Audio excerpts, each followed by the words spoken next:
কিতাবের মধ্যে নূহ আলাইহিস সালামের জীবনের একটা ঘটনা আসছে। তিনি একদিন রাস্তা দিয়ে সফরে যাচ্ছেন, হঠাৎ এক বুড়ি মহিলার সাথে সাক্ষাৎ। দেখে বুড়ি অনেক কান্নাকাটি করতেছে। জিজ্ঞেস করলেন, মা আপনি কান্না করেন কেন? বলল, আমার নাতি মারা গেছে, এই জন্য কান্না করতেছে। কি মারা গেছে? জিজ্ঞেস করছে হায়াত কত বছর পাইছে? বলছে মোটামুটি 250 বছর। আল্লাহু আকবার বলেন। 250 বছর হায়াত পাইছে নাতি, কান্না করতেছে কেন? অল্প হায়াতে মারা গেছে। 250 বছর হায়াত পাইছে, কান্না করে কেন? কথা বলেন। নাতি কি অল্প হায়াতে মারা গেছে। নূহ আলাইহিস সালাম কত বছর দাওয়াত দিছেন? 950 বছর। কথা বলেন। 950 বছর দাওয়াত দিছেন।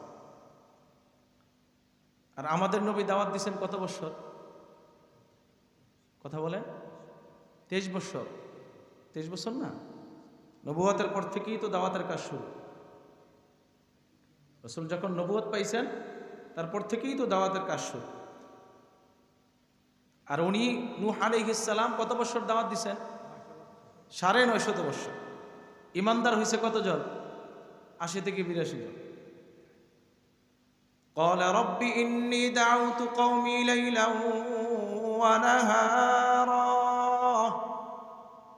فلم يزدهم دعائي إلا فرارا وإني كلما دعوتهم لتغفر لهم جعلوا أصابعهم في آذانهم واستغشوا ثيابهم وأصروا واستكبروا استكبارا। আমরা হায়াত কম পাইছি, মাগার মর্যাদার শ্রেষ্ঠত্বের দিক দিয়া সমস্ত নবীদের উম্মতের চেয়ে আল্লাহ আমাদের নবী মুহাম্মদুর রাসূলুল্লাহ সাল্লাল্লাহু আলাইহি ওয়াসাল্লামের শ্রেষ্ঠত্বের কারণে আল্লাহ তাআলা আমাদেরকেও সমস্ত নবীর উম্মতের চেয়ে বেশি শ্রেষ্ঠত্ব দিয়েছে। হায়াত পাইছে 250 বছর, তারপর আফসোস। নূহ আলাইহিস সালাম বুড়িমাকে ডাক দিয়ে বলতেছে, বুড়িমা তোমাকে একটা কথা বলি শোনো। আখিরি জামান একজন নবী আসবে, যে নবীর উম্মতেরা খুব কম হায়াত পাবে। বুড়িমা জিজ্ঞেস করে কত হায়াত পাবে? বলছে খুব কম, 60 থেকে 70 বছর। বুড়িমা ডাক দিয়ে জিজ্ঞেস করে, ওই নবীর উম্মতেরা কি দুনিয়াতে গিয়ে বিবাহ শাদী করবে, ব্যবসা বাণিজ্য করবে, চাকরি বাকরি করবে, দুনিয়ার মধ্যে অট্টালিকা বানাবে? বলছে সব কিছু করবে, কোনোটা বাদ যাবে না। আমরা করি কি করি না?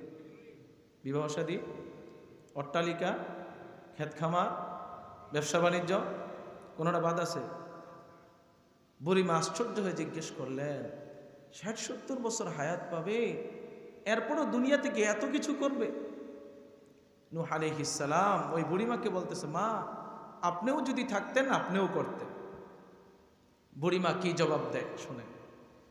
বুড়িমা বলে, আমি যদি জানতে পারতাম 60-70 বছরে হায়াত পাবো। আমরা জানিনি? জানি তো, রাসূল তো ভবিষ্যৎবাণী দিয়ে গেছেন। ভবিষ্যৎবাণী দিচ্ছেন না, 60-70 বছরের মধ্যে অধিকাংশ চলে যাবে। একেবারে সর্বোচ্চ কত পায়? 1000 লক্ষ লক্ষের মধ্যে 110, 120। এখন তো 120 তো কল্পনাও করা যায় না। বুড়িমা বলে, আমি যদি বুঝতে পারতাম এত কম হায়াত পাবো, তাহলে আমি দুনিয়ার জীবনের 60-70 বছর আল্লাহর কদমে একটা সেজদা দিয়া কাটাইয়ে দিতাম।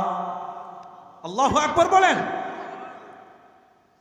আমি যদি জানতাম যে দুনিয়ার মধ্যে আমি 60-70 বছর হায়াত পাবো, তাহলে আমি দুনিয়ার জীবনটা কয়টা সেজদা দিয়া? একটা সেজদা দিয়ে আমি দুনিয়ার জীবনটা পার করে দিতাম। আল্লাহু আকবার।